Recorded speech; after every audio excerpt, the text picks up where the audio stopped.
Hi, and here we are at the Moose Jaw Times-Herald. Of course, it's been a lot of history and a lot of news lately that has brought us to come here and do a final show and talk to some of the people involved with years of experience and also what the future holds for the industry, for the people and that. So Marlon Hector is the managing editor. Marlon, welcome to Moose Jaw this week.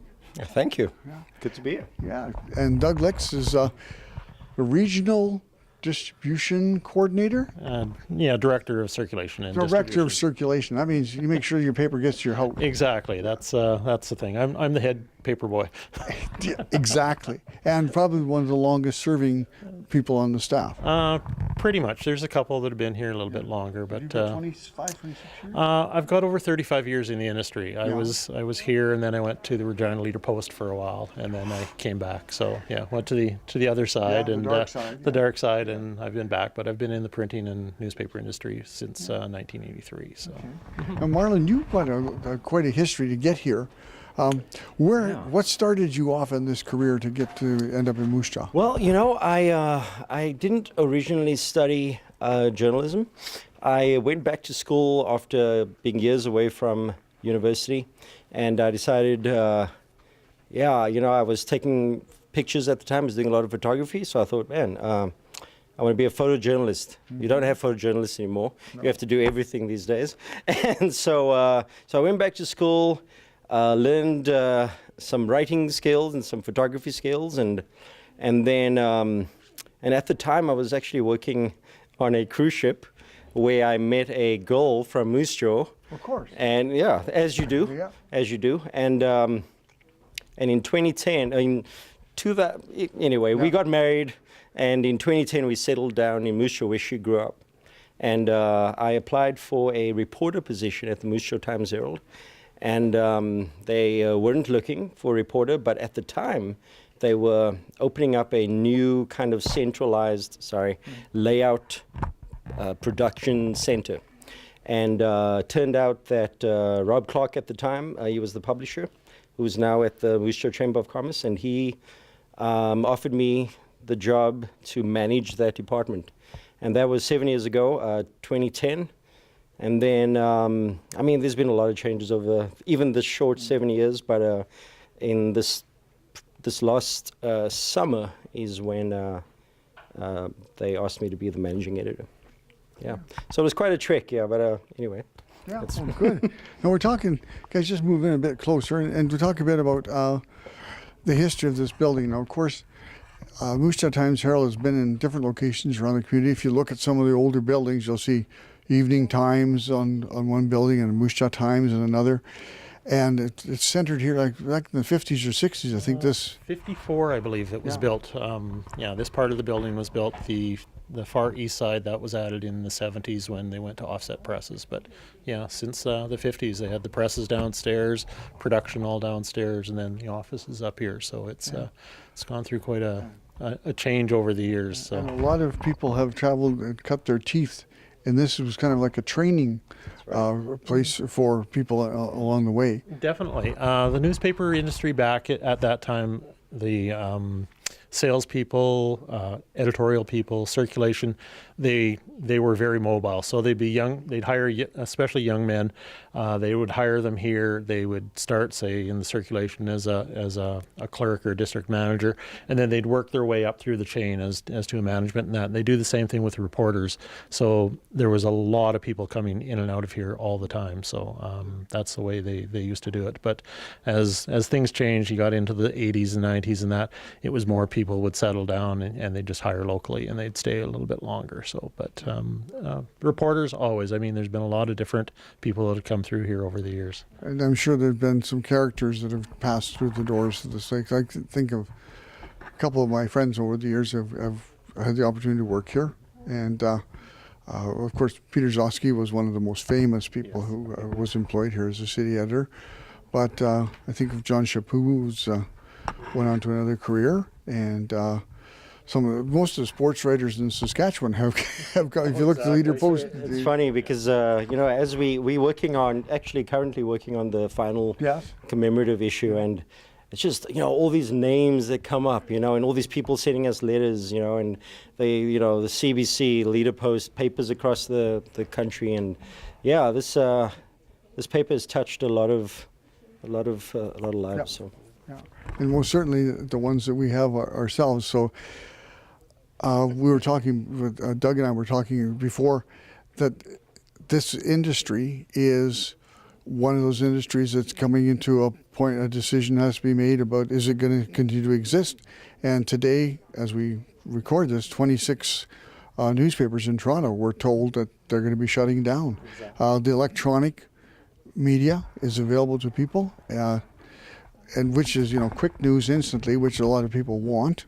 Yeah. Mm-hmm. Exactly. And part of the problem, with our industry and the print side of it is most of our customers are 50 plus, if not 60 and 70 plus. And those are the ones that I really feel bad for, because this is the only way that they can get their news. They're not on the internet. They're not on a laptop. They don't have it on their phone. Mm-hmm. They relied on that paper coming to their door every single day. And those are the ones that are going to hurt. And you feel bad for them. So. Oh yeah, for sure. People look forward to the paper, and it's like on the radio, it was the Sunday night mailbag show that was for years how people communicated locally.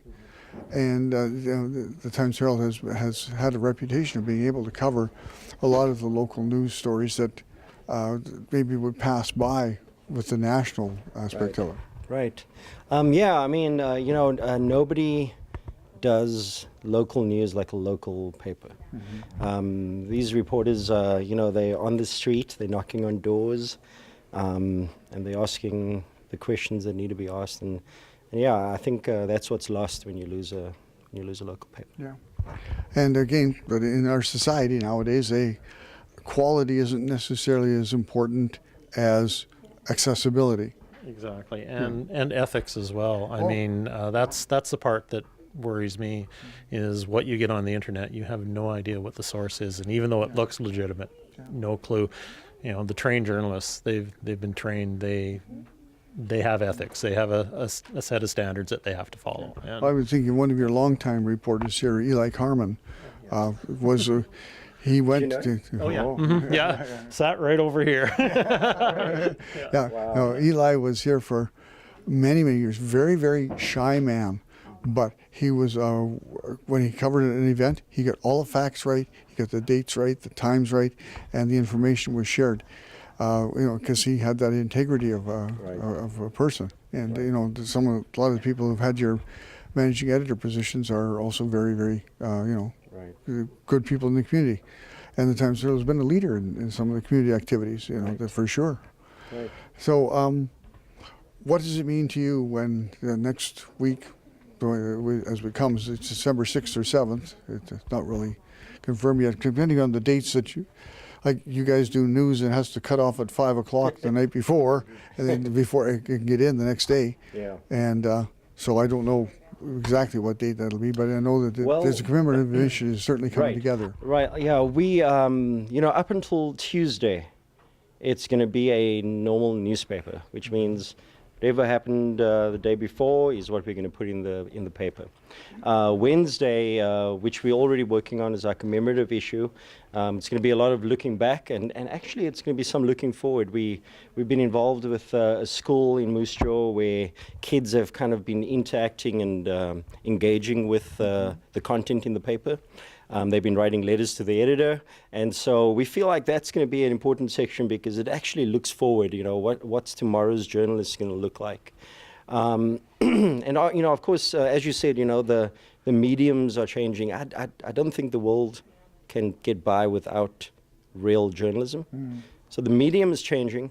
It might not be a piece of paper, but it's going to be something. Whoever makes that model work is going to be the next iteration of what news is, But anyway, our commemorative issue, it looks back, it also looks forward, and so that we're going to put to bed pretty early. That's not going to be your typical newspaper with news. Mm-hmm. It's a collector's edition. Right, yep. Right. And so that gets published on Wednesday, and it goes to a bunch of different places around the region. It'll be available to all the dealers around the city, and of course, if they sell out at the dealers, please come down to the office. We are open until Friday, so if they want to come in, they can pop in and grab one here. So. Yeah, we're getting. I don't know what's going on, Marlon, but you're getting signals in the background there. I think there's something. It's quite interesting. They're holding up flashcards for you. It's journalism, right? It doesn't stop. You know, we've had a lot of people come in wanting to talk to various people, and we still have papers to get out, you know, so it's always kind of like there's always a million things going on at the same time, but it's all good. We love you, Lyle Johnson. Oh, well. It's funny, one of the first, you know, in 2010, I remember I was head of a team that was laying out the paper, that was doing the design of the paper. And I remember one front page picture, and I think it's when you retired. Did you retire in 2010, 2011? 2011. But yeah, it was you on a chair with kids surrounding you. It's a great front page. It was a really great front page. Thanks. There we go. Happy to be part of it. Hey. Yeah. And we were talking earlier that I was a letter carrier for the newspaper carrier in the 1960s for the Times-Herald, and I brought down some memorabilia to share, and that I was Carrier of the Year. Carrier of the Year, 1965, and they gave me a $50 Canada Savings Bond, which I still have.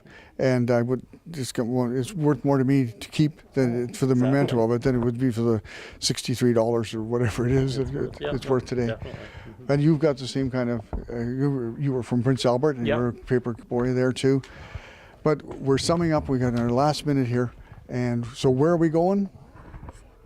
Where are we going? You know, everything's obviously going online and to the web. Yeah.